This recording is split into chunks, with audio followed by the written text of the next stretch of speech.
ایرج star T V کے معزز ناظرین، میں شکیل احمد آپ تمام دیکھنے اور سننے والوں کو السلام علیکم۔ ناظرین، نکیال آزاد کشمیر کے نوائی گاؤں میرا کے مقام پر باولے کتے کے کاٹنے سے 9 ماہ کا بچہ جاں بحق جبکہ ایک بچہ زخمی۔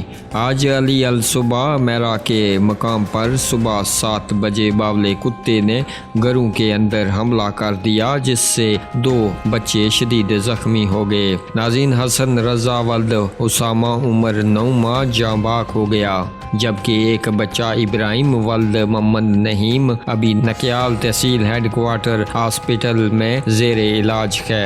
اس واقعے سے علاقے میں خوف و ہراس پھیل چکا ہے۔ جاں بحق بچے کی میت آوا پکار کے ساتھ تحصیل ہیڈ کوارٹر سے گھر کو روانہ کر دی گئی، جہاں بہت زیادہ رکت انگیز مناظر دیکھنے کو ملے ہیں۔ ناظرین، نکیال بازار میں بھی آوارہ کتوں کی ایک بڑی تعداد گھوم رہی ہے، جو کسی بھی راہگیر کے لیے انتہائی خطرناک ہو سکتی ہے۔ عوام نے انتظامیہ سے مطالبہ کیا ہے کہ انتظامیہ فوری نوٹس لے اور کتوں کو تلف کرنے کا بندوبست کرے۔ یاد رہے 2 روز قبل اسی علاقے میں باولے کتے نے 7 لوگوں کو زخمی کیا تھا۔ ناظرین، آپ بھی اپنی رائے کا اظہار اس افسوسناک خبر کے حوالے سے نیچے کمنٹ باکس میں ضرور کیجیے گا، اور مزید اپڈیٹس اور خبروں کے لیے ہمارے اس چینل کو سبسکرائب کیجیے گا۔ اپنے میزبان کو دیجیے گا اجازت، اگلی ویڈیو تک کے لیے اللہ حافظ۔